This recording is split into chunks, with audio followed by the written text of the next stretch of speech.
Ladies and gentlemen, welcome to another episode with Tapping with Tristan. We have a Long Island basketball history edition, and we have a legendary guest.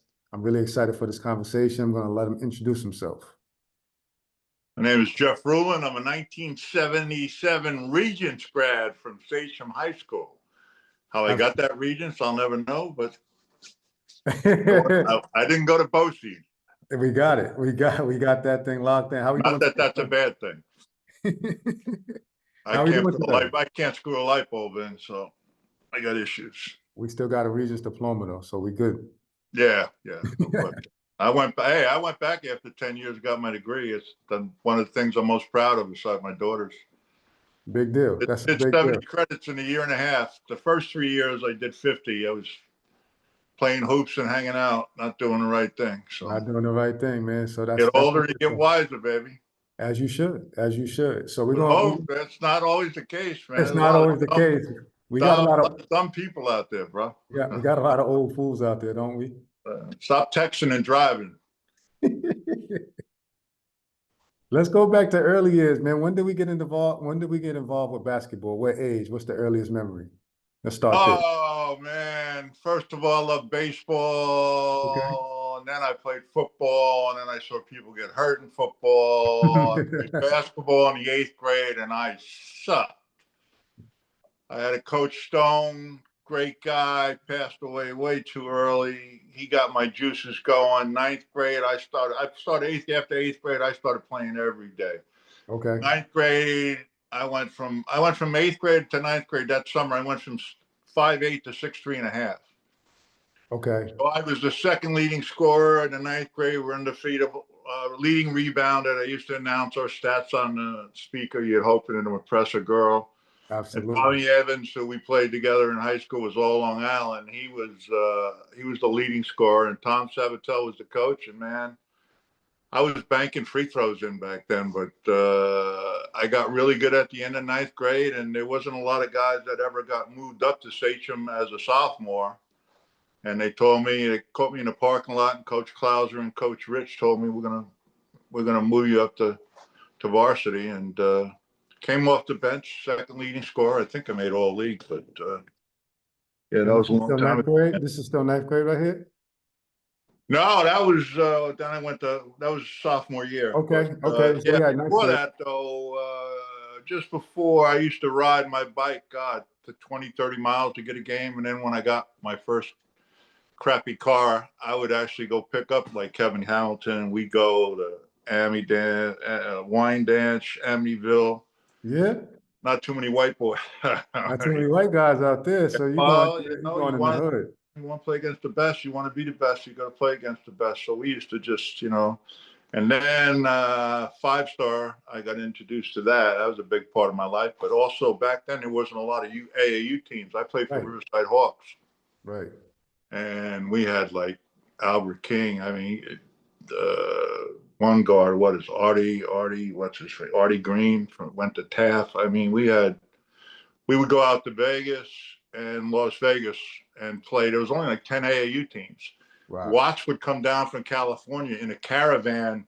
They'd come down in like 50 vans, all the people. It was the coolest thing you've ever seen, man. All these custom vans. The whole convoy. And we were the best of the best. Elmcore was the other New York team, but that was Wayne McCoy, and we used to spank their ass. But Albert was the best. When did we get involved with them? I've ever seen to this day. What's that? Albert King. Oh, Albert King. Best 15-year-old I've ever seen. How tall was he at that time? Yeah. He was in Brooklyn, Fort Hamilton. That's Bernard. Yeah, his brother's Bernard. Yeah, not too bad of a basketball family. Man, that's the house. We used to walk into these gyms in Phoenix and Vegas, and it'd be wall to wall people, and you would hear the people go, "The King, the King, the King." So how did we? Because you wasn't very good in 8th grade. Then you started to improve. You got taller. How did? Oh, next year I went from 6'3.5" to 6'7", 6'8", but I was thin, man. I was thin. Yeah. So as a sophomore, you was about 6'7". Yeah, probably about $160. Who got you involved Back with? then, though, I was running a 23-second suicide. You was cooking out there. You was a speed star. I beat all the guards. Yeah, I was a thoroughbred. All right, so you're starting to get fond of this basketball thing. Who came looking for you? How did we get involved with Riverside? I don't effing know. That's a big I deal. don't know. It was crazy because I had never even been over the goddamn bridge. Yeah, We had limited funds. right. Okay. A few times my stepfather would drive me out to Riverside from Farmingville, which Okay. was a ball. That is a And whole. then it wasn't so much, it was the playing and the camaraderie with my boys and shit was great. But then after practice was over, now I had to figure out what bar this motherfucker was Yeah, in. yeah. You had to go And find it. my Okay. stepfather, yeah, I'd have to find out what bar he was in, and then we drive home, and I don't understand how he didn't kill anybody, but Yeah. yeah, I One went to all that situation. to play. If there was a game to be played or get better, I was going to be there. But Five Star was great because you had all those great coaches: Bettino, Mike Fratello, Hubie Brown. I mean, these guys, helped me become the player that I became. I had a great high school coach, Tim Clouser. I mean, I used all his big man moves when I was in college, coaching in college. I had in 9 years. I think I had six big men player of the year or MVPs in the playoff. Yeah. That's awesome. So, as in sophomore year, are you just still playing just to play, or are you like looking at, hey man, I really not only. Oh, I'm still missing half my shots because I'm so thin, and but I'm second leading scorer, and I was on the second team, and he'd have to stop practice sometimes because they couldn't stop me. Okay, He okay. got Now, pissed off. We're running the drills, and I score every freaking time. I could shoot the ball from way out. yep. I had a letter from Eddie Fogler, who was Dean Smith's top recruiter at the time, and at that time they had Walter Davis and Phil Ford when I visited. And yeah, I got a thing my mother said. There was a letter from him saying, "Come to, we need you at North Carolina. You'll be the best shooter, even better than Walter." And I was a terrific outside shooter. I When was did? I was Larry Bird before I became 270 pounds. Yeah. That I mean, this is this type of stuff I'm hearing. So I'm hearing it straight from you. So I appreciate that the skill level that you had at your size, and then obviously as you put on your weight, you still had a high level of skill of shooting, passing, Yeah, IQ, well, people scoring, don't all these things. realize how wide I was. When I get my suits made, they're 56 triple XL, but my waist is 40.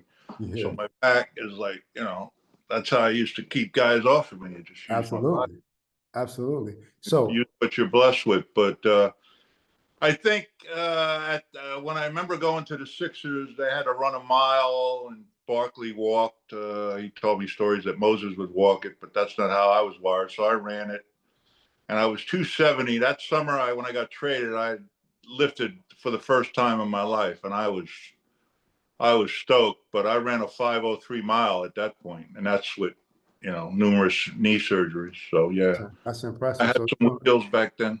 it's showing you the athleticism. When did recruitment start getting involved? What year was that? Was that sophomore or junior year? It started right after the sophomore year. That's how I got invited. I got invited to Five Star, and Mr. Garfinkel, who I love to death, God rest him. Tom Konchowski, yeah, also rest in peace. Yep. But he said, "I'm going to put you in this new thing. It's called the Golden Dozen." What's I that? go, "What is that?" He goes, "The 12 best sophomores in the country." Okay. I said, "God damn, all right." Yeah, let's So go. then the letters were coming, and I can't, I had one, and we all had them. Station was a nice school district, so we had them big ass lockers. They were bigger than the locker room at Iona. And it was filled with just, I was recruited by probably over 300 schools. Okay. So what's the thought Yeah, process it here? was it was insane. But we had a guy that was 2 years younger than me, older than me. He got recruited and went to Pepperdine. Mark Raby was a great player. Well, gravy. Bob Hummel went to Dartmouth. Yeah, John O'Brien went to High Point. So for some reason, it was a stretch at Sachem where you had at least three guys every year that was 6'7" or bigger. What the heck was going on over I there? don't know what was in the water. We're not in a plumbing plant.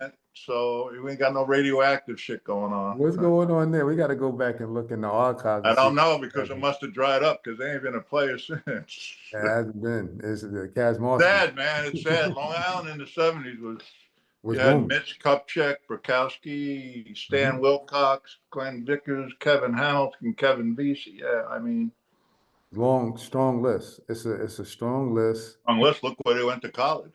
Yeah. High level Bob colleges. Illinois, and don't forget my main man, Howard Wood. Shout Howard out. Wood. Shout out to The Howard big Wood. man went in this year about time. That's Yes, a whole sir. nother story, that Long Island Hall of Fame. Yeah, we're going to talk about a little bit of all of these things. So, what was your thought You process never heard around that this? story? We said? You never heard that story? Nope. I was banned from the Long Island Hall of Fame because The Suffolk County one?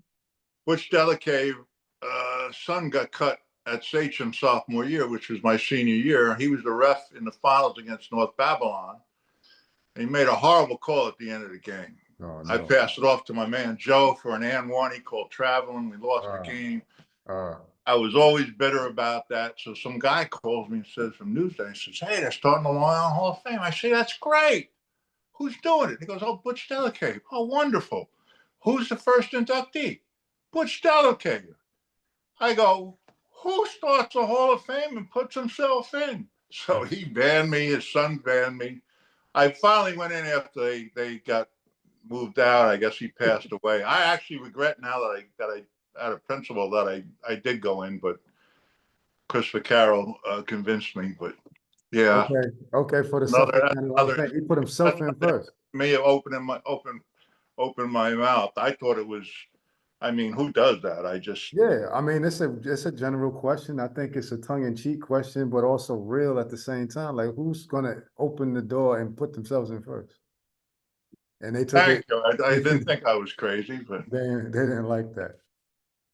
So as a sophomore, when you was getting all these letters and everything like that going into there, what was the thought process for you? Was you like, I wanted to be an All-American. I was okay, envious of Bob Van Noy, who was more heralded at the time, Wayne McCoy.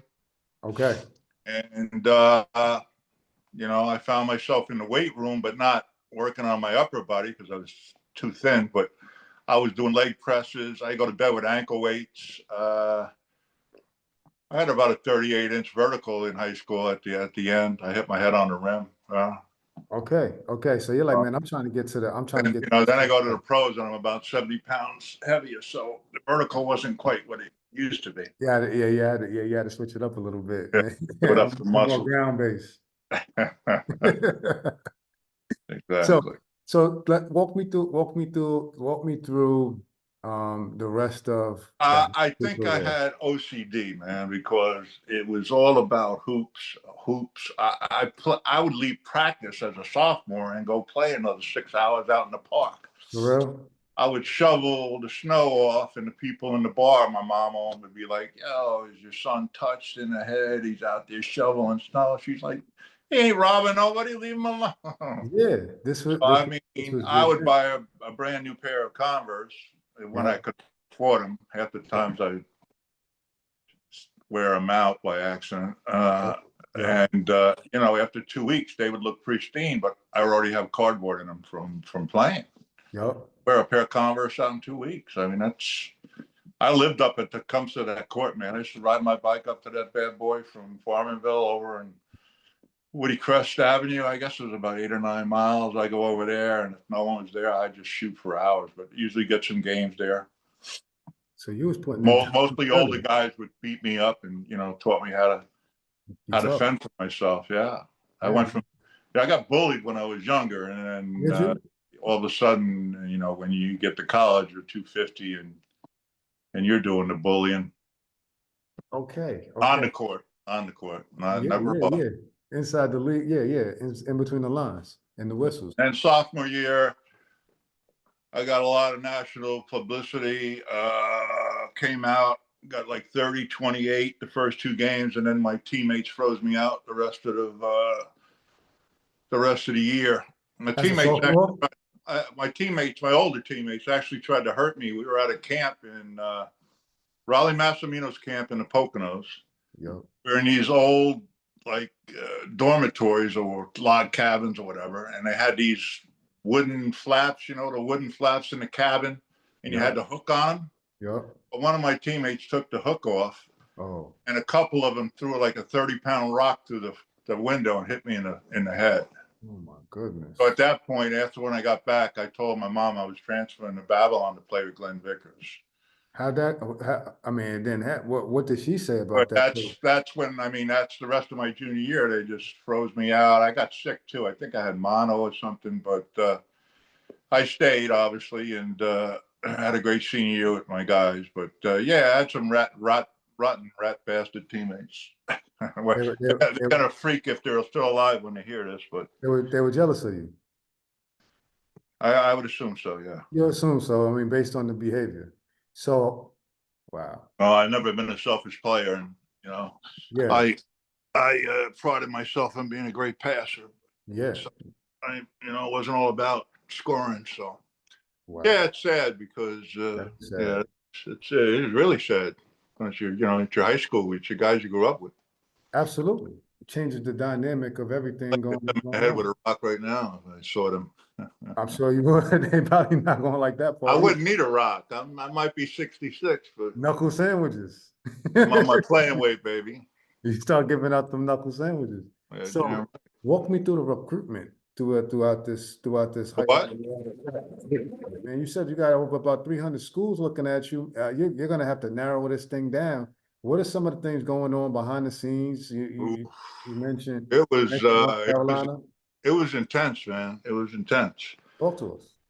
You're allowed 6 visits back then. I visited Kentucky, Indiana, Wake Forest, Notre Dame, Maryland, and North Carolina. The year before, Indiana had gone to undefeated, and the next year, my freshman year in college, was Kentucky won a national championship. So those were my final 3 schools: Kentucky, Indiana, Wake Forest. I met all the coaches in the library. I didn't want them coming to my house, and I fell asleep with Bill Foster from Duke was in there, and I fell asleep on him, man. He was so boring. Sorry. We're not going to go there. Anyway, I found out one day that Leonard Hamilton from Kentucky had stopped by my mom's bar and had a little chit chat with her and offered her $10,000, a new house, a new car, and a new bar restaurant in Kentucky. Ooh. And she turned to him and said, "It's not my decision. It's my son's." Did she make mention of this happening at this time, or you didn't find that out until later? I found it out. That's why I was a little pissed. Okay. I liked the offer. Meanwhile, another guy, just when I was getting ready to announce from my owner, some guy called me, and I assume it was from Kentucky. Okay. He said, "I'm about to get on my plane, and I have a very big suitcase for you." And I didn't know if there's someone trying to set me up, and I'm like, "Nah, I'm good, man. I'm good." Yeah, I turned down a lot of stuff to go to Iona. I remember they were allowed, NCAA allowed them to send me money to take a limo from high school to the airport for my visits. Really? So it was like $60. Okay. So I'm going to visit Indiana, and I get a check for $600. Now, I had a roof over my head. My mom worked hard. My mom came over from Germany without any family at the age of 7. Wow. All right. So we didn't have a lot. You don't have a lot. So $600 was like shit. Yeah. I'm used to having one pair of Levi's. I used to have Hawaiian shirts 20 years before Hawaii 5-0 because my mom said they fell off the back of a truck. I got you. Right. So I'm going out, I spend it. And then when I finally decide to go Iona, I get a letter from Indiana. We overpaid you by $540. And if you don't pay us back, we're going to report you to the NCAA. Ooh. Okay, so it was getting, like you said, intense. You got these. That was other schools that offered other stuff, but I got as much as I wanted. Like if that was today, God, that'd be some great NLI. I would have been on the jumbotron at Tryon Square every. I've been modeling underwear. Yeah. I don't know about all that. Different times. Don't hate. But yeah, NIL would be crazy right now because we're talking about. It's a different world, man. Even when I went to school and even when I was coaching, it was more, yeah, you can make money playing this game. That's going to be great, but let's get our degree. And now Yep. it's like, hey, this is money to set yourself up for and your family, Yeah, early in the game. and Early. get your degree whenever the hell you want. It's a Go different. online and get it now, That's a fact. in That's a six fact. months. That's a fact. So you can Yeah. finesse the game in a whole If different I way. had to do it all over again, I would have went pro after my freshman year. Really? Yeah, I hated the college game, man. The zone defense, even in the pro, Ah, you got to understand. I couldn't. I was a great one-on-one player. That's what people don't understand. When I got to the pros, I was like, man, finally, just one-on-one. And if you looked at the tapes every night, even with Kareem, I get double, triple, quadruple teams. It sucked, man. It sucked the fun out of the game. yeah, man. Let me groove. Uh, I had one pitcher against Army with Mike. Coach K was the coach, and Yup. I'm on the low box, and the ball is in the pitcher, and there's 5 Army guys within an arm reach of me. Yeah, let me rock a little bit, man. Come on. And the Okay, referees back there were horrible. They didn't know how, big guy. They bounce off of me, even though they fouled me. It's my fault. it's your It's fault. So they're very gonna step on frustrating. I you. never worried about who I was playing against. It was always, we got a good chance to win this game if I don't foul out. Who's the ref? I'm not Oh, worried they're about you all doing bad. it. NBA were bad. If you watch an old Game 5 of my rookie year against the Celtics, down the gut of the game, and we had a chance. They won the championship that year. We took them. We lost a Y'all took couple it to the games. We wire. beat them once. This was a double overtime. You got my man Kevin McHale, who interviewed for my book, which is great, That's good. pushing me in the back like 3 times in a row and putting it back in. I was like, Uh, John Vanek, who's in the Hall of Fame, was the referee. He yeah, was a homer. yeah. They probably checked him out with a briefcase. With a briefcase. A bad hairdo too. Had that Yeah. wrap around Donald Trump shit. That's not gonna fly too much. So you ended up, how did such a all right, so how do we finish off our high school career I mean most of us, Senior year, yeah, lost to Walt Whitman, lost to North Babylon in overtime, beat North Babylon, lost to North Babylon in the county championship. They went on and won the first state title in a long time, and they beat Mount Vernon with the McCrae brothers. So they had a great team. They had 5 Division I players: Roger Cyrus, that punk Carlton Hurdle, yeah, and my man Stan the Grill Wilcox. yeah. No, Carlton always thought he could get under my skin. He was a pretty good player, Yes, he was. but couldn't guard me. Nah. I mean, you too. So at No, this he time, thinks he could, but he probably still thinks that to this day. nah. I mean, you was if you was Nah, top it was a different top five, right? thing. You They you had was a, they had a great team, man. They were good. They were terrific. you finished first team, am I right? First team all American? I think I was Street and Smith's second team preseason, and I was pretty much consensus #1 playing after all the All-Star games. I played in the first McDonald's game. I played only 12 minutes, had 12 points. I think Gene Banks won the MVP, scoring 18. There was a black coach from Florida, Yeah. like the white man, so he Yeah. didn't play They me. didn't like the white dude on this one, huh? Uh, then I played in the Derby Classic, which was a bigger tournament at that time, and What's I that? won the What's that? one-on-one tournament, and I won the MVP. And a lot of everybody said then I was #1 over Magic and whatever. But How there you are a lot feel of at great that players time? back then. How did you If feel you at that look, time? all the guys that went to high school with her, there's an article in Sports Illustrated with Magic on the cover, class of the class. You check that out. They flew us to Chicago and put us in tuxedos, and everybody in that picture played in the NBA. That's amazing. Now, how did that make you feel after you said you was looking at Bob Van Noy and was kind of like, man, I got to get that spot. Now you're there, right? Did you feel a sense of accomplishment when that happened? Honestly, Yeah. hell no. Nah, you still got more work to do? More work to do, man. More More work to work do. to do. I had to go. I signed with an agent. I got in trouble. You say that now and you laugh, but it was on the back page of the Post and the Daily News, and What year was that? When did you sign That was up? I lost my last year of eligibility because of that. That's why I went overseas. I played for Football Club Barcelona before it was popular. Wow. Okay. Lost in the European Championships. Okay. They used to heat the coins and throw them at you. That's wicked right there. He said heat him up with a lighter and then Yeah, a lot of guys were going over there if they played in the NBA, more likely for a cup of coffee. I was the first guy that really went over there and came back. Me and Spencer Haywood, who became my teammate and one of my idols growing up, Dr. J, Spencer Haywood, Rick Barry, and I grew up watching the Knicks and Dr. J, who was later my teammate, and very disappointed. I'll leave it at that. Okay. Okay. Okay. How did we get to Iona? With a player of your Out of my mind. Are you crazy? Jim Balvano, Tom Abatamarco recruited me, and it was important for my mother to see me to play. And then my boys, Glenn Vickers, Kevin Hamilton, Kevin Vesey, Tim Richardson, Willie McCain from Longview.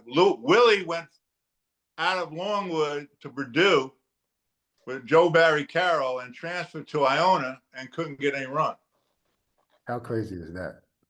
That's how good we were. That's how good we had Jeff Williams over there too, man. We had Jeff Williams, yeah, my man Jeff. I haven't seen him in ages, man. I wish he would have reached out. Yeah, the Amityville guys. So we got this collection of Long Island players beating up on the rest of the nation, man. What's the thought process behind that? Run us through some of these Iona. Give us some Iona stories. That we can talk about. It's your world. I mean, it's Jimmy V. It was out of his, it's God. We had so much fun, man. It was so much fun. I mean, playing with guys you grew up with. It was kicking ass, taking no names. I mean, he would stop practice. He'd lead the fast break. He'd be 3 on 3 because he was a 1,000-point scorer at Rutgers, so he thought he had game. He stopped practice. We outside have a snowball fight. We're playing the first Alaskan shootout, and it's a horrible fight because you're going in these mountain ranges in there, and I'm thinking we're gonna die. And I look up after sleeping 5 hours, and there's music going, and there's a conga line, and it's the pilot, the stewardesses, Jim Valvano, and half the plane doing this conga thing going on. I'm like, anybody flying the plane? What is going on? If we had cell phones back then, we would have all been in jail. In jail. We practiced once in North Carolina. We had big Iona sweats on. I mean, bright yellow with Iona about this 3 feet. Taking up the whole sweatshirt. We left practice right to a strip club. We got the trainer on stage. He's 65 years old, dancing with the girls. Oh, y'all was wild style. Yeah, we had a good time, man. We were New Yorkers, man. We would, people used to hang out from the city to New Rochelle to hang out on North Avenue, and then we used to always go down to the city too. That was part of the reason why we went to Iona. It's less than 20 miles from North Avenue to Midtown, man.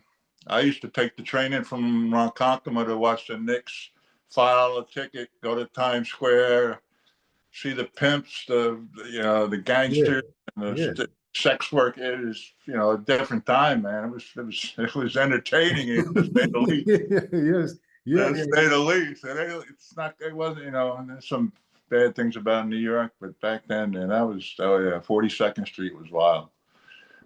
40 deuce, baby, 40 deuce. In the midst of it all. In the midst of this all, yeah, it was part of the attraction, man. We used to go, when New Yorkers. Long Islanders. Long Islanders out there in New York. Man, I'm always be a Long Islander. And y'all, and you guys are nationally known and recognized and everything. What was your? We appreciate what you're doing with this whole thing and recognize all the players over the years, man. That's it's wonderful. It's wonderful to see. Thank you. Yep, I think it's. You got my support. Whatever I can do. Absolutely, it's long overdue. My support, man. Always a flaming arrow. Is that even that hasn't come up under scrutiny, has it? I don't know. They changed every other mascot is. Yeah, Amityville got changed. What's Amityville's mascot? They changed it to the Tide. The Amityville Tide. Yeah. What the hell has that got to do with anything? I don't know. Maybe with like some kind of How water, like far is Amityville from the water? It's pretty 10, 15 miles South Amityville. South Amityville. The white side is on the water. the white side. Yeah, the white side. North I never made it Amityville. over to the white side in Amityville. Yeah, you probably was in North Amityville, Bowden Mac and all of that. Oh, that was in a few That's where places. you hooping at. So Gotcha. they named it the Tide. They tried to do it the Hawks and they got pushed back and they made it like because it's off the Crimson Tide. So yeah, you got a bunch of stuff happening on Long Island right now. Listen, man. One thing that got me through life, one big reason I went to Iona, Jim Valvano, man, I like to have a laugh. Yeah, People don't have a sense of humor no more. yeah, Sad. yeah. It's a different world that we're in. Now And that's a twofold. You got to be able to laugh at yourself if you're going to laugh absolutely. at others. So, Yeah, but yeah. it's Laughter is medicine. It's a part. no question, man. It's medicine for you, man. Dad So in love, baby. Dad in love. big combination. I agree with you. So that's why we're gonna be rocking. So as you're going through Iona, I know the NBA is there, right? So what's going on with that? Like, are we thinking about winning some titles, or are you just like, man, I'm just having fun, and I know I'm going to the NBA. What's your thought process? Oh, well, we could win a national championship. We beat Louisville in the Garden. They won the championship in 1980. We dusted them off in front of 19,000 people. That's dare to dream. That's why we went to Iona. Jim was not about winning the national title. I grew up, I fell in love with the Garden my sophomore year. I went to the Holly Festival, man. And I used to watch the NIT Yep, on Madison Square Garden on one of my hot cable boxes my mom got. yep. I watched the Knicks, how the basketball is supposed to be played. I got Doc out on the break, Dunking dunking it. on dudes left and right, like, they ain't even, got a shot. And yeah, he was like at the picture, sold out, 9 o'clock, Iona College beats the #1 ranked team in the country. And they're chanting your name, Ruland, Ruland, Ruland. Yeah. Only thing we didn't do, they were ranked #2 at the time. So yeah, that was part of the deal with me coming. We had to play a couple games in the Garden. We beat Kansas that year. Let's go. Yeah, we also beat Texas A&M that year in the Alaskan Shootout. They were 14th in the country, and Kentucky had been ranked. So I think we beat 3 or 4 ranked teams that year. Let's go. Let's go. So how did some of these years end, man? Well, how far did we go? Jeff messed up. Jeff signed with an agent, lost his last year of eligibility. He got interviewed by the FBI and the NCAA, and there's going to be a lot more stuff than that in this book about my life that's coming out, written by one Chris Vaccaro, who's a Sachem grad and is big in the Long Island Hall of Fame and Sachem Hall of Fame, and just a great guy. And it cost me a lot. I had to go overseas to let stuff die down. I got drafted by Golden State 25th. I couldn't believe it. That's a second pick in the second round. I'm like, it's a long story, man. Give me the short version. Larry Fleischer was a big-time agent back then, but he was also the head of the Players Association. Okay. So if you really think about that, that's a conflict of interest. That's a conflict of interest. Anyway, he's wired in all that conflict of interest. So if you go at him, you know what's going on. You know what's going on. If you stayed in school, you would be a father. I said, Larry, I know that. I can't stay in school. I signed with an agent. All right, well, you're going to be between 11 and 15. I said, cool. That's great. I can live with that. I could live with that. 3 days before the draft, he called me. I can't represent you, and doesn't give me a reason. I interviewed David Falk, and I wound up going with IMG. Yep. I wound up being the 25th pick. I get drafted by Golden State, and I walk from Pat Kennedy's house to Iona College, which is a 2-minute walk. Okay. And find out I've been traded to Baltimore.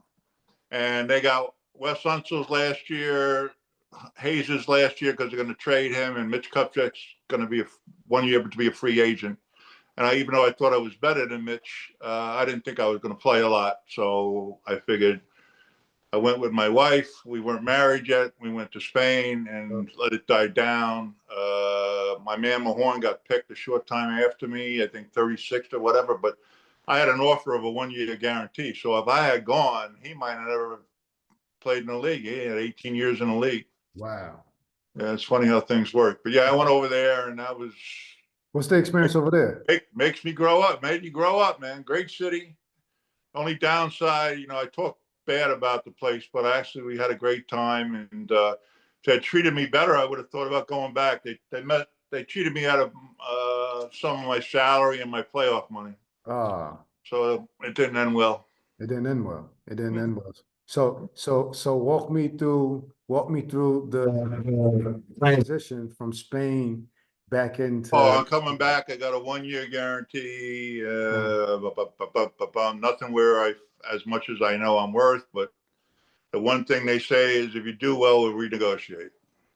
So I was on feeding my wife. I hadn't had any kids yet, but I knew I wasn't going back I'm not going back. unless Now, it was 15 or 20 years later. I wasn't going back overseas. So no, we're not going back. Now I tell me. started out. I didn't play a lot, and then he put me in. He kept, he kept waiting for me to mess up, and I kept just getting better and better. And Who's the coach?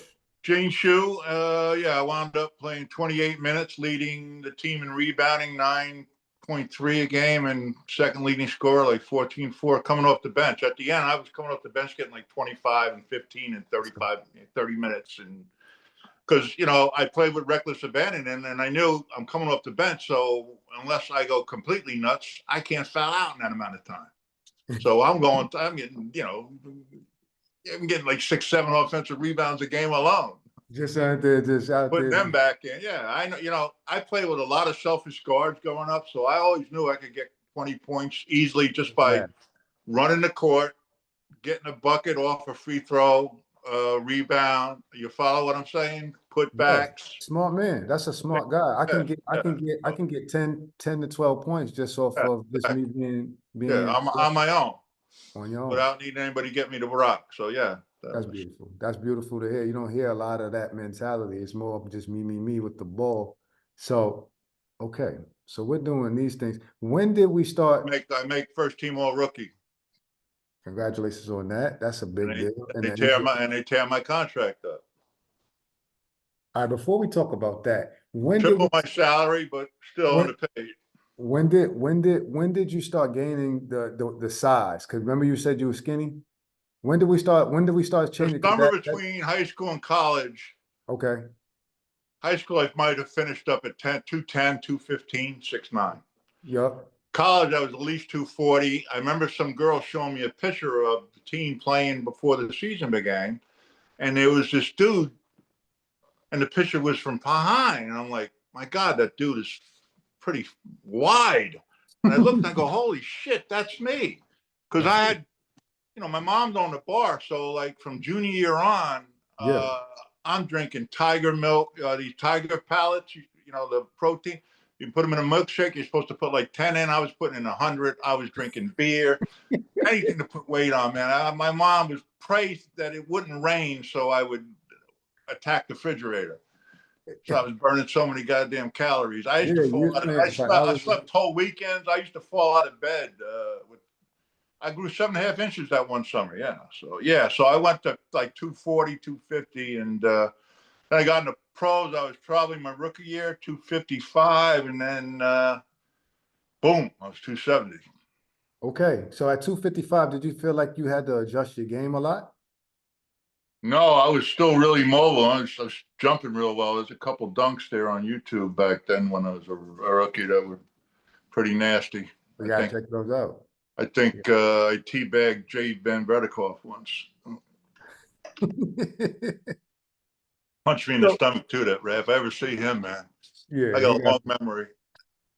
You don't forget a thing. I don't forget a grudge, bro. You don't know me well. It's good. With me, I'm one loyal dude. You got to hit me, though. Hit me. That's how we roll. That's a fact. I feel that. So, all rookie team, you said they tore the contract up, right? What happens next? What's going on? My first house. Okay. Have another great year.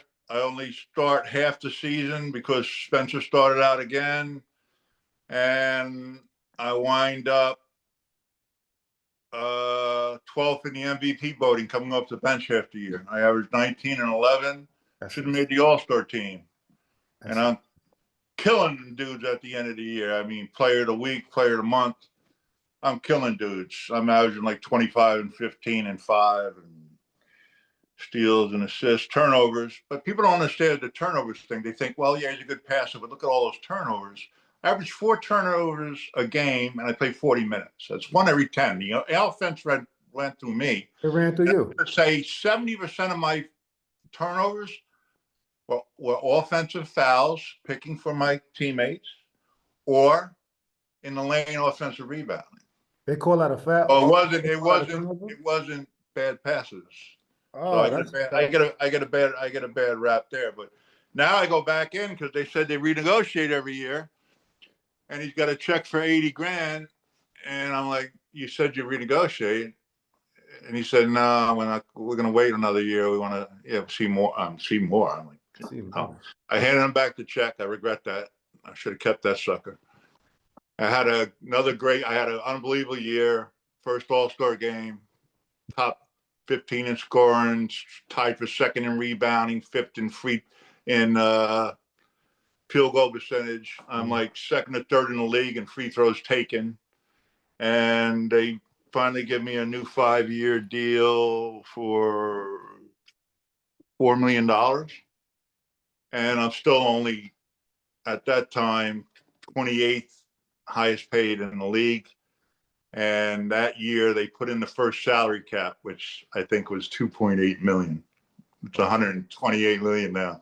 2.8 million. 2.8 million. So where did you feel when you got that contract? Did you feel it was a bit? I was still bitter because I was underpaid. Yeah. Moses was making $2 million. What was your agent telling you to do? As far as like, what did I do? They didn't have to tear it. They were nice by tearing it up. So, I was going to make them, my next contract, it was going to, I was going to play it. I was only going to be 30 when the next one was over. So I was going to get paid again. That was it. I was thinking, what's the thought process with? You got to understand, back then, the average salary was 300 grand. The minimum was 40. Yep. It's a different landscape. So that's why I'm just trying to just paint a picture for our viewers as to what that was looking like. You're like, hey, my production is this. It's lining up accordingly. Yeah, but like I said, they never had to say that we would negotiate it, but that was Bob Ferry, man. I love Bob Ferry. Bob Ferry, man, I wish I would have stayed healthy, and instead of Melvin Turpin and trading him, they would have drafted Barkley. That would have been a hell of a front line. Barkley, me, and Mahorn. Back then, every year in Washington, we had the Celtics and the Sixers in our division. So, yeah, I mean, you know who I went up against every night? Mikhail Parrish and Moses, and we were like top 5 defensively. Every year, me and Rick played together, and we were the top rebounding duo. They should have never. That's a lot of muscle. Traded him. He was. I don't know how he was never a defensive player. He could guard one. I could guard 1 through 5, but he was an even better defender than I was. Really? He can guard 1 through 5 too. He'd guard Doc and he'd guard Moses. I mean, that's amazing. So you got 2 of these guys right there. What was your guys' nicknames? Well, we had a couple. Mine affectionately for him was Fat Ass, but no, we were Johnny Most was McFilthy, McNasty.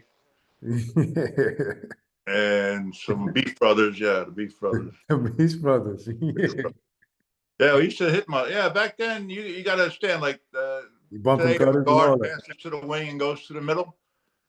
They didn't do that back then, because when they came to the middle, we would give them the wood. Absolutely, we bumping cutters. We only had 2 officials back then. I remember once Moses knocked my tooth out, and I spit it to the trainer as I ran by. I just had my elbow done, surgery number 17. I had a tooth mark from Robert Parrish, and he wore a mouthpiece. And he still had a tooth in there. His tooth came through his mouthpiece into my elbow. I told Mikhail that I have to apologize if I ever see him. I saw Kareem spoke at UDC when I was coaching, and I said I apologize for all the times that I hit you with an elbow. I got a little carried away. You had to, try to get as equal as we could. He was pushing you in the back, though, No, Kareem, no, Kareem, you got it, man. No, oh, I okay, you're couldn't talking guard the Kareem. I crap thought on you was talking myself, about man. Mikhail. And I thought you was when I talking. played him, he was in his mid-30s. I couldn't imagine him in his early 20s. And Oof, that dude, that shot, man. That's what unbelievable. we try to do. We'd have a guard coming down from the baseline side, and I would take take the sky hook away, so he had to turn out. Yeah. And if your guy didn't get there in time, he'd get a little layup, and that happened once or twice. He had to cuss the guards out. Who was But the toughest? yeah, you Who couldn't was the stop toughest him. guards? He was unbelievable, man. That shot, I tried to teach. I had Sean Bradley shooting that shot as a rookie. He went from the first time he played Shaq, he scored 2 points. And a month later, when I started working with him full time, he had, I think, 28. Whoa. And then he blew his knee out, and I got fired. Ah. You got stories on top of stories, so we'll definitely talk offline because this is amazing That's information. just the tip, man. But the book, I got to come up with a title. We got to I come was up with a originally title. going to call it Cracker, but because that's what I thought my name was the first 8 years of my life, I think. But we'll figure it out. You're gonna figure it out. Figure it out. I'm a different man. Yeah, I've had a very blessed, interesting life, and overcome a lot. You Yeah, know, brought a lot of shit on myself, but yeah. never stopped trying. And it's a good way for you to pour back into them. There's certain things that they can take from your that. Yeah, yeah. It's been frustrating for me. I haven't coached in the last 14 years, not because I didn't want to. Got some people out there that made it a life mission to make sure I didn't coach again. So that'll be in the book too. But that's a story for another day. No, it's gonna be for today too. I want to hear some of that too. Oh, I can't get that today, man. That's too heavy. That's gonna take a couple of hours, brother. We just need to. Did you read what happened to me at Iona? Yeah, I seen some of that, man. That joint was crazy. I want some of the abbreviated. You know what I'm talking about now. Yeah, I mean, Heavy. Yeah, that was heavy. more than basketball. That's Way real more life than shit. way more than basketball. Way more than You basketball. know, shit Yeah, we've been fighting for a long time. heavy. Sad, That's a heavy topic. sad, man. Yeah, It's a, it'll be in the book. we're gonna put Get the audio book. we're gonna get We have is to it do a gonna be in your part two voice? of that. Maybe we'll do that in a part two. We'll do that the next time when the book breaks. We'll do it. And I'll give you all that. Now is the audio book gonna be in your voice? you want to hear any recruiting stories or? Yes, I do. Let's go. You do. Give me spill the I beans. guess it's a family oriented. I gotta Yeah, be. this one. I mean, listen, man. This is going to be a lot of the basketball guys, so it's going to be more of the older gentleman crowd. So I think they can. I had great visits, but I mean, I used to come up to Iona once a week. I'd jump in my car Talk to me. and it'd take me 45 minutes. Go up, see Jimmy V, hit me with a 20 for my gas. Yep. Kept me good for the week.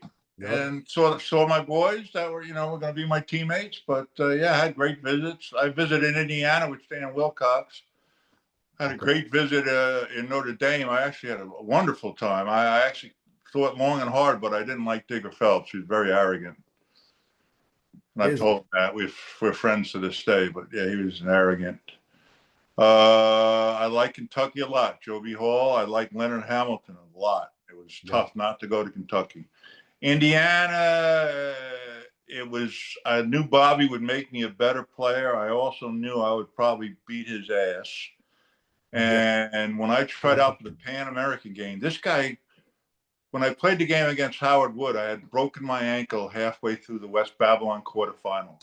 Whoa. And Bobby visited and he said, we've had a lot of success with guys in the ice tub with your ankle. And they didn't have foot pads back then.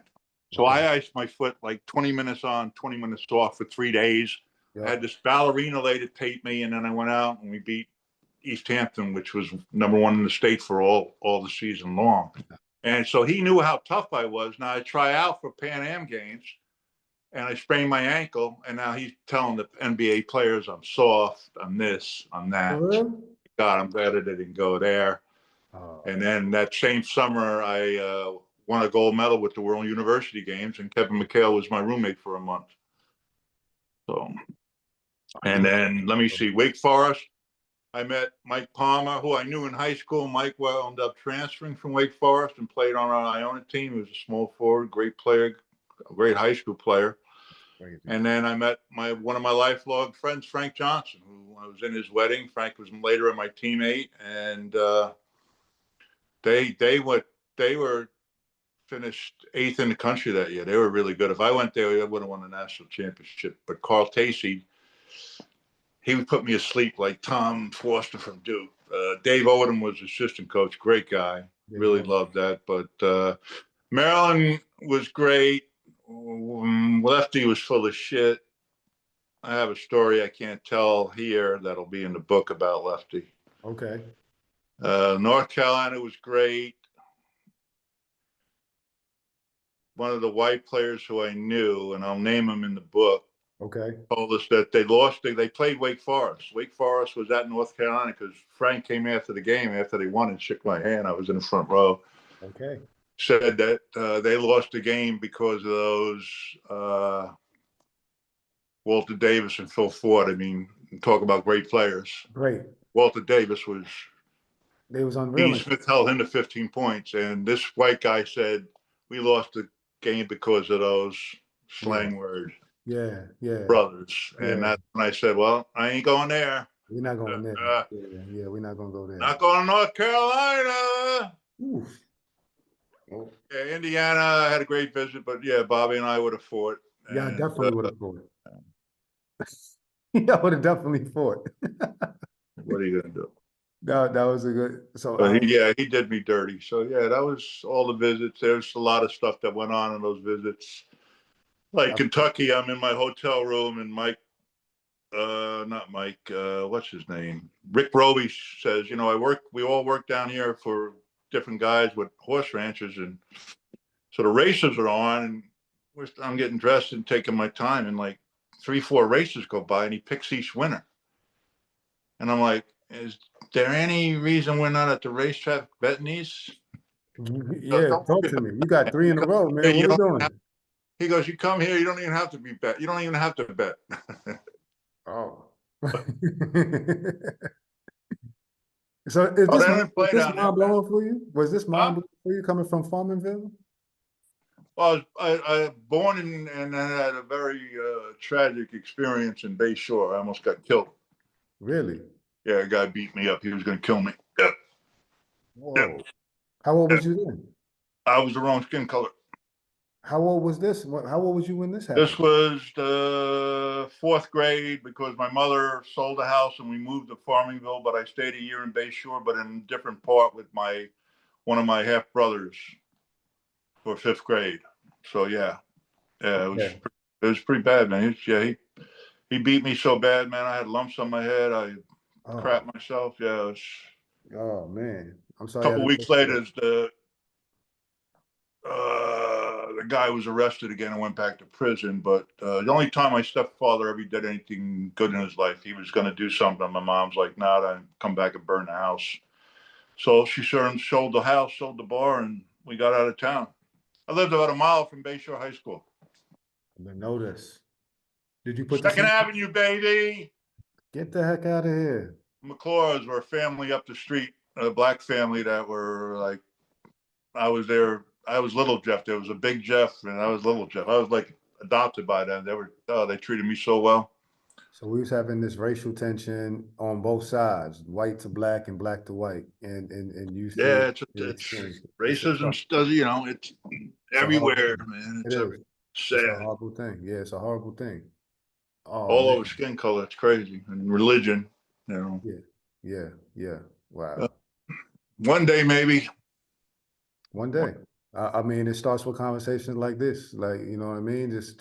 Hey, man, that's the reason I haven't worked in 14 years, bro. Let's talk about it. What's going on? Yeah, you was doing your thing from what I remember where I owned. Well, the reason I got fired because my marriage ended and started seeing a woman that been with for 23 years, a black woman, and shit changed, bro. It changed. Yeah, I got fired. I mean, I had a shit year, but I mean, they did, the president was a bad guy. He's been accused of being a pedophile, alleged. Ooh, And he made my life a living hell, man. Yeah, made my life a living hell. And then when I started with her, it got I hard. told you to read up on it. One of my assistants, his wife was Jamaican. He sued, and they settled out of court. Yeah, they settled out First of first court. case of its kind.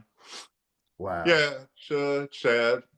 And Heavy then stuff. the UDC, I got fired because I was white. The president that brought me there was cool, great supporter. They fired him. New guy came in and was like, he's got to go. And I just went to the tournament for the first time in 25 years.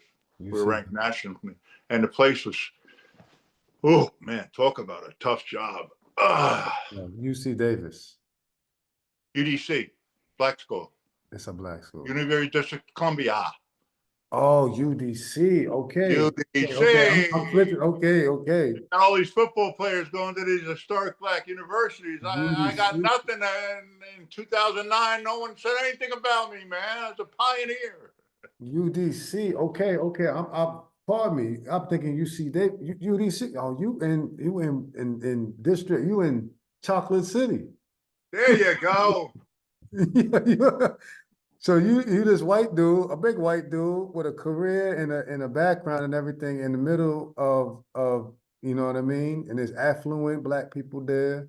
I mean, there's presidential It's a stuff great going on. area. It's in Connecticut Avenue. It's a beautiful area. It's a Right up by beautiful. the zoo.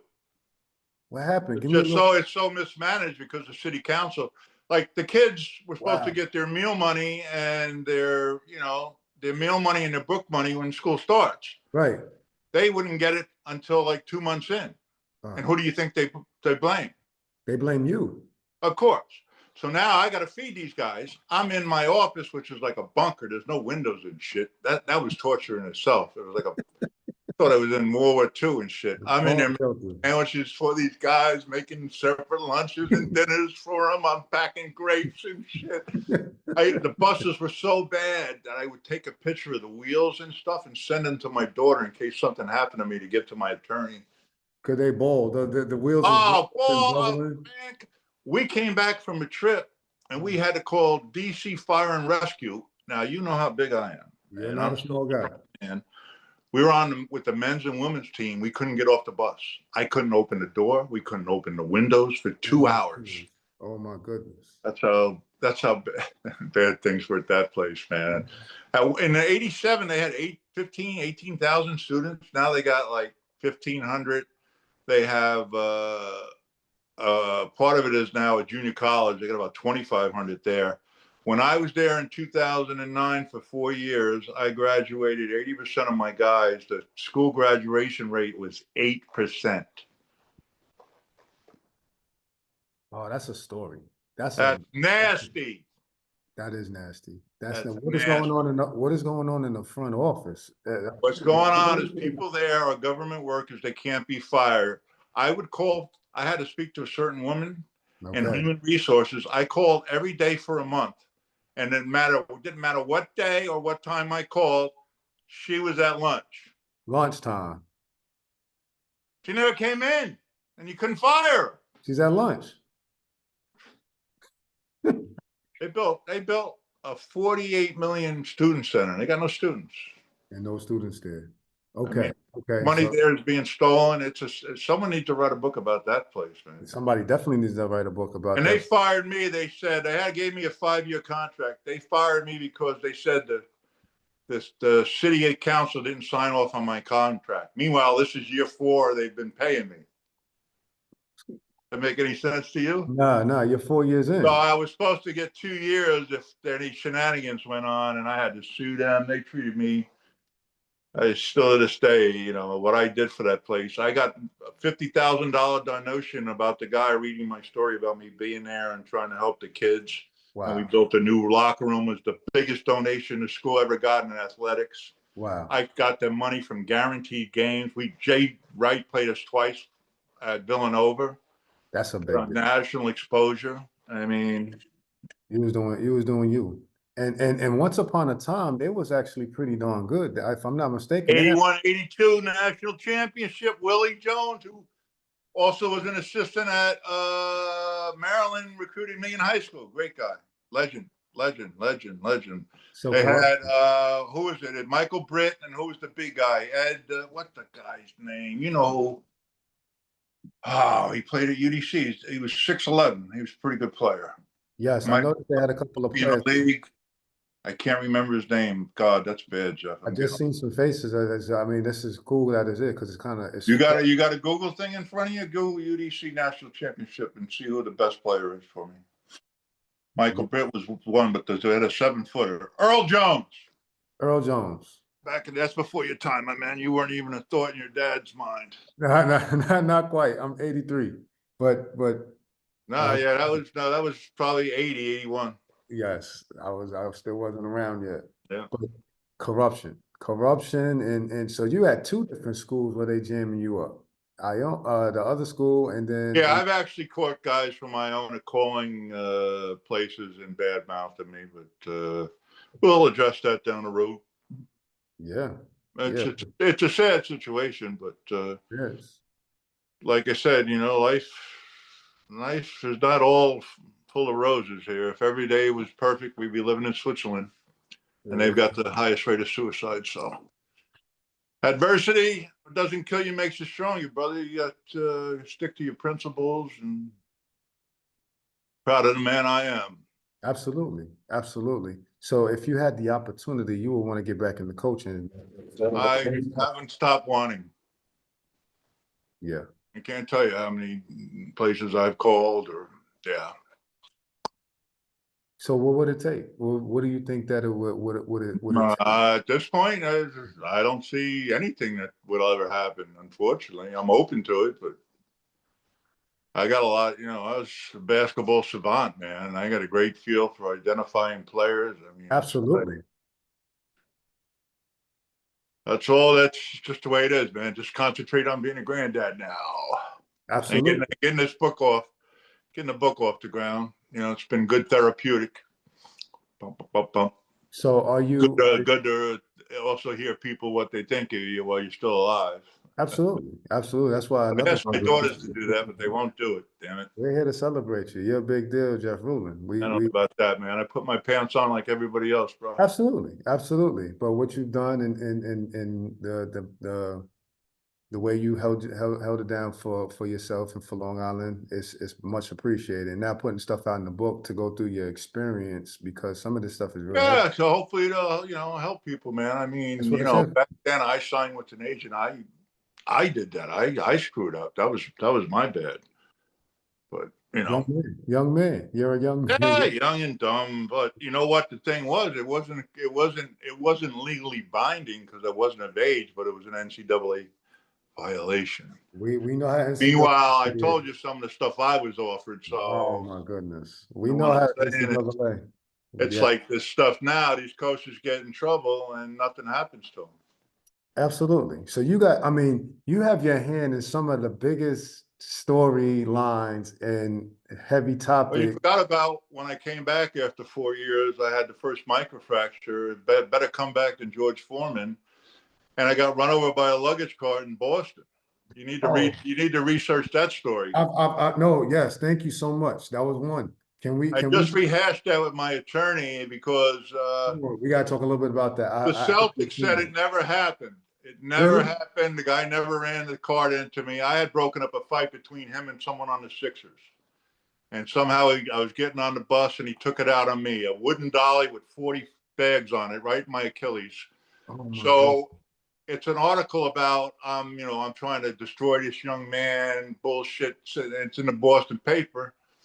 Judge called us in Monday morning. 2 people have just called my office saying they saw the luggage cart hit Jeff Ruland. And the attorney was like, 2 witnesses. And then you needed 12 jurors. 2 of them would not. They said I was hurt anyway because of my past injuries. Yeah, he was hit, but that's not what. That's not that. It was. It didn't have that much of an effect. He was already hurt. Yeah. After coming back after 4 years, I don't know. I was only allowed to play 20 minutes. My first game back, I had 9.6 rebounds against Elijah Wan. After not playing for 4 years. Oh my goodness, this is fascinating. When's the book coming out? When's the No, book? Crystal, he's got a few more interviews. The toughest one's my daughter's. He's got to do, and one or two more teammates, and then Okay. So we rounding it out. I'm hoping by the end of the season, but I don't know. Originally, I thought it would definitely be done by the season, but he's written his 11th book, so you want to do it right. You want to do it right. This is. When I was a coach with my assistants, I let my assistants be coaches. So now you gotta let it. This that's in his hand. I can only tell him my story, and a lot of my friends got some great stories, but they also misremember a lot of stuff, man. Yeah. You're like, oh, I say they were there for things when they weren't there, and also you got to realize when you're talking to us old timers. I hope I'm the exception, but most of these dudes, the older you get, the better you were. Yeah. Like right now, my one buddy Alex Middleton, you talk to him, you'd think he played in the league. We got some Alex receipts. is a great player at Deer Park and in Holy Family. It was a junior college All-American with microwave Vinny Johnson. Now we got receipts for the. Remind me to tell you his recruiting story. We can't do that on here. Yeah, I will. I definitely will. So if you can, what would be a nugget that you would tell to this next generation of basketball players and athletes from some of your experiences? In terms of what? A different landscape. In terms of what? Tell them what? Just navigating through life. Yeah, through life. Let's start with sports, and then we'll talk about number one, respect your parents, respect yourself. Okay. You got to remember, we talked about some things here. We're going to get deep when the book comes out, more into it. Facts. There's a lot of things wrong with America, but there's a lot of things right. And my thing has always been, I don't like the word can't. Don't tell me I can't do something, man. That just fuels me. Like people are like, oh, you'll be a backup. You're a white guy. You're this. Nah, man. I don't want to hear that. Don't put that on me. I'm be as good as I want to be. I'm put a work in. Yeah, I got some God-given talents, no question about that. But you was putting in that time. Man, yeah, that's how you do it. You put in the work, man. It's just 10,000 hours, man. Yep. Like I said, I don't know. I think I had some kind of OCD. I used to shoot till, I was playing in the park and I went up and piece of wire ripped my hand open on a dunk. And like I get it stitched, and I'm like in the park the next day. I'm busting my buddy's Herman Crawford's ass with a winter glove on. Got a boxing glove on, like it was my Rick Barry jumper. Yep, I'm out there with an oven in Smithtown. I was in the someplace in Smithtown Park. Yeah. Should have shoot him. Yes. So also, let's talk about the perseverance. What is it? What is the mind frame have to be when you pretty much getting knocked down in certain mine is a powerful thing, my man. Powerful thing. I mean, I used to use visualization. I knew my opponent, his strengths, his weaknesses. Like I said, man, I have a few regrets in my life. One of them is not grilling my mother enough. I've just recently gotten her birth certificate from Germany. Like I said, she came over at the age of 7. Without family. Wow.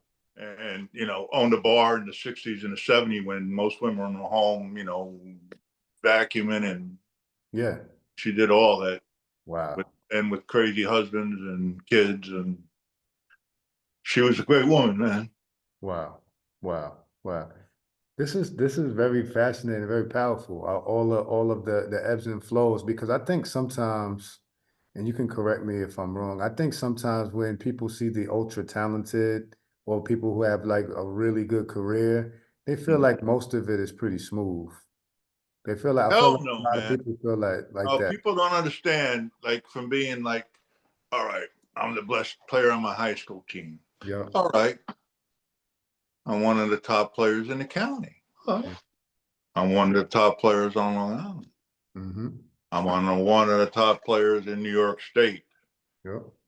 I'm one of the top players in the country. I mean, It takes a lot of hard work. Now, there's got more guys have natural talent, sure, but there's a lot of talented dumb dudes that ain't playing ball. Yes.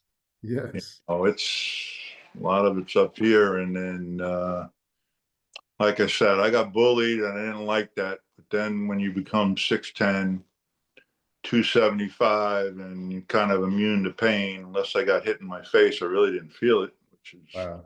I guess, crazy. Wow. And really loved the contact. I mean, we like hitting dudes, man. Ain't no other way about it. But Do you feel like that kind of was fueled by the bullying? Because you was getting bullied well, from yeah, that's the what I black was side getting. and the white Yeah, side. that's because I grew up. I watched all sports. Daryl Stingley, Jack Tatum, Yeah, the hit. virtually paralyzed that. But that he intimidated people, Yes, and he I did. just happened to have a teammate that had that same mindset, and we were going to intimidate you. We were going to take your lunch money, That's it. and there's Yeah. not a lot of guys that fight back. That Yes. they talk a good game, but They're not ready for that smoke. And that's what y'all was ready for. Y'all was looking for all of the smoke. I mean I got that mindset by going to Spain and getting married. So I was putting food on my table, and then with my kids, Yes. hey, I'll bite you in the neck, eat your eyeballs, whatever it takes. I'll give you a handshake afterwards after I kick your ass. Yep. Yep. But we That's amazing. take no prisoners, man. You gotta have that mindset, man. Mhm. You don't believe in yourself, no one's gonna believe in you. It has great to have people that do believe in you, but you have to have self confidence, man. You have to have self confidence. Like Mike, Mike used to pick something to be pissed off about in a minute's notice, and I had that same trait. And my wife was a 5'2" fiery Irish lass, the only person I've ever been afraid of. Yep. And the fellas would be like a big game's coming up. They'd call Mo up. My wife's name was Maureen. They'd be like, Mo, you got to piss him off, and I piss him off before he goes to the game tonight.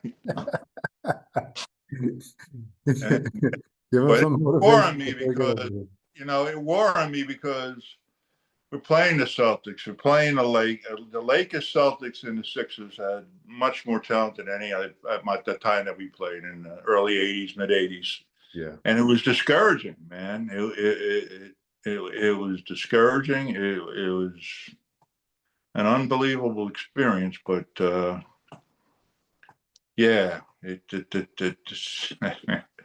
would have been nice to have a little bit more parity, you know. Yeah. Yeah. That's another topic for another day when it comes Yeah, to that era. yeah, It was super loaded. yeah. But you had I played against you had Daryl Dawkins in Jersey, you had Cartwright in New York, you had Moses, you had Mikhail Burton Parrish in Boston. That's only in my division. And you had Lambeer, Jack Sigma was a great player, Bob Lanier, Oof. James Donaldson was 7'5", Mark Eaton was 7'5". Oof. A That's a lot of big Alvin one. Adams with the Suns was a great center.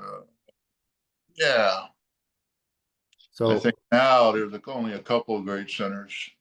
game has changed. Everything is opened up. So the skill, what they're looking Yeah, I for. like that. I like that the defense is picked up. I love OKC, man. I love the way those guys I are think that balling. we're gonna see that. I think we're gonna see rosters built kind of like that now, where you got these collection of like 10 guys that can possibly Yeah, give you but you points. gotta. The one thing I've learned as a player and a coach is you gotta have everybody on the same page. Most Like my definitely. rookie year, and at Definitely. Washington, no one cared. We were a bunch of misfits. It was one of the greatest years of my life. We made the playoffs. We beat the Nets in the first round. We took the Celtics to the edge, and that was the semifinals back Yep. then. There was only that few rounds, Yep. and we weren't picked to win 20 games. That's amazing. That doesn't happen very And often. I have, I have Mahorn, Greavy, and Frank Johnson, and Gary Witz, and guys that played on that team are still friends with. Bunch of tough guys. Now, give me real quick. Let's kind of start putting a little wrap a bow on this because you and I can talk for a long time. Oh, you have no idea, my man. You have And we no will. scratch the surface. We're building. So, who were the top 3 players that come to mind that you have played against? That was like, man, Ever? yeah, Kareem. yep. Me and Horn played with Michael in the summer before his first year, and he gave he gave Alex English 52. Oh my You know who God. Alex English is? Yes, from the Nuggets, Yeah. and he was Points one of Alex the. English scored? Huh? You know how many points he scored in his career? Oh yeah, he's one of the top scorers. He was one of the top scorers. 28,000. Yeah. 28,000. He'd get you 28 and not break a sweat. Michael gave him 52, and I looked at Horn and I said, man, that's this dude. I've never seen anybody, never mind his jumping. I've never seen anybody that quick. So we played him in his first game ever. That's the thing on YouTube where he tries to dunk on me. Before the game, I said to Horn, don't forget about this summer, man. I ain't not going to be on no poster. This is not happening. No. So going to free throw line. So now The Last Dance comes on, and I'm watching that, and they show it on The Last Dance, and I'm saying to myself, I still got that jersey. Wow. My middle daughter was just wearing it at a drunken frat party in college. That's I crazy. need to get that son of a bitch back because a ticket had sold from that game for $486,000. It's a big deal now. So I get it back, and I reach out to Howard White, Nike guy, Jordan president. Howard ate dinner at my house. One of the first meals my wife ever cooked. Okay. Gets me in touch, and Michael signs the jersey. Fire. I'll send you a picture, and you can post it. Yeah, absolutely. And give me one more person. Yeah. So yeah, he signed that, and I had that jersey from a friend, an ex-friend of mine has it from right now. But yeah, I was. I knew he was give me one more person. Third. Yeah, give me that one more person that come to mind. Those are two all-time like the top. Well, I got mad respect for LeBron because he's always been pass first. LeBron but I mean, Larry Bird was a mother. Kevin McHale was a bitch. Yeah. God. Do you feel like Kevin McHale gets the recognition that he deserves? No. Because he came off the bench the first 3 years. Yeah, Kevin was. Yeah, and Larry Bird is the guy too. So he kind of. Yeah, and then you had Robert next to him. Robert, Rob was a great player. The whole team was stacked. Yeah, and Dennis. Yeah, that's what I'm saying. You got stacked too. It was like peeing into a fan. You're up against it, yeah. But yeah, that third one, I don't know. You got Wilt, you got Magic. I was talking about that you physically played against. Oh, I'm sorry. So yeah, give me that third person that you feel. Kareem, Michael. Yeah, give me one more. Ooh. You played against all the heavy hitters, so I mean I can it's understand. Real tough between Bird and Magic, but I'll throw one in there only because we used to be friends. He hates me. I don't know why. Maybe he'll see this. Charles Barkley.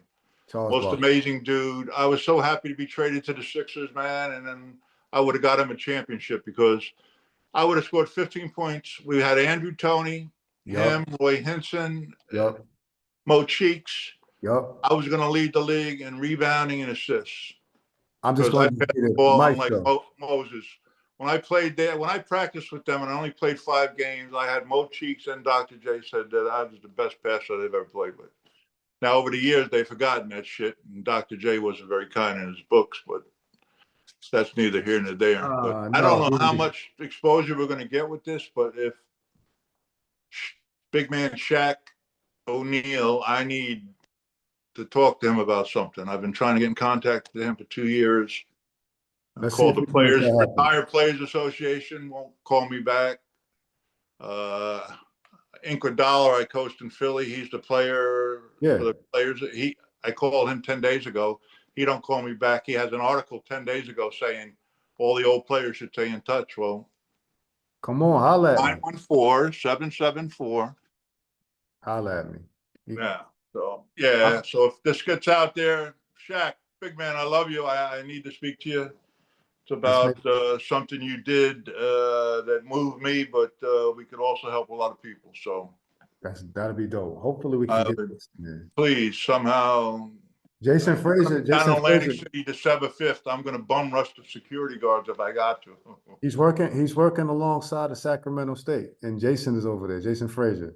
So Who's so he played, he was I know all who Jason Frazier is. No, I was talking about Shaquille. Is going to be DJing in Atlantic City on December 5th. I need to are you gonna pull up? get a hold of him. I'm going to bum rush security I'm pulling as up. he DJing. Yeah. So you He might might read be that. about me It might getting be that. arrested. It You might might be read the about me 18th. getting arrested and shit. It might be the 18th surgery on the elbow. Yeah, 17 surgery, 9 on my left knee. My knee is good now. I had it replaced. I should have done it a lot earlier. Wow. Wow. This is amazing. All right, give me, if you had anything, not putting it on you, what would be something that you would change in your playing career? In my playing career? Yeah, would it be anything that Oh you yeah. First and foremost, yeah, not even close. Playing hurt. playing hurt? Yep, cost me my career. Yep, no Wow. questions, no ands, ifs. Playing through Read the about pain. it in the book. Okay. Mm-hmm. Okay. We throwing the teasers out there. Throwing the teasers out there. Gotcha. What would you say your best moment? What comes to mind as your best moment or moments? It doesn't matter what Top four. let's go top four.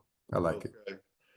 Courtney, Whitney, Brittany, and then going back to school, getting my degree because I hated school. Hated it. You did? Oh man, that's why I told you I should have gone pro after the first year. Oh man, I'm learning stuff in there that I'll never use in my life, and then the stuff that I'm interested in, I can't get enough classes in that. So Understood. I like how you put yeah. that. I like how you Well, put that.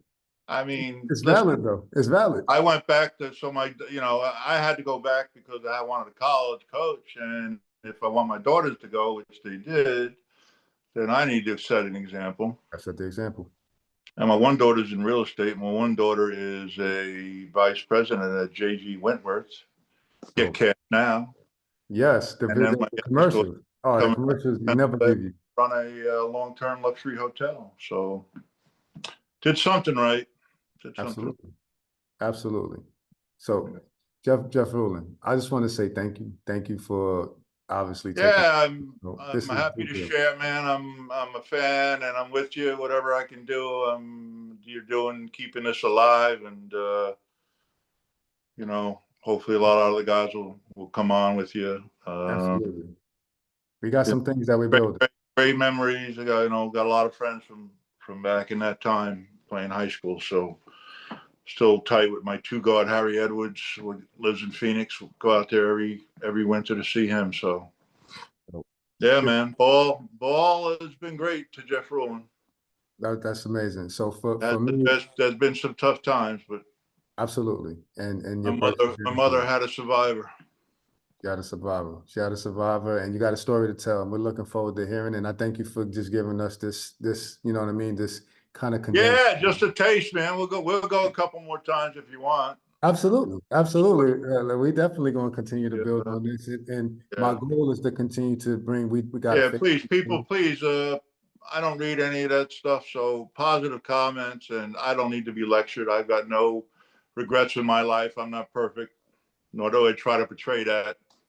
Yeah, nah, but And we're gonna keep it 100. We're gonna keep it 100, but we uh, want to still keep it no, classy. I don't need to brag about my talents. You'll have things in the book from Kevin McHale and players like that to attest to that. But it's a lot more than basketball in life, and how you carry yourself and try to make a positive impact. I got a lot of ex-players that played for me that are doing great things. So a lot of proud moments there, man. For me, Yep. it was great to win 3 championships at Iona as a coach, but it was best day for me was in May when those guys graduated and they did the right thing, man. That was huge. That's amazing. And Yeah, man.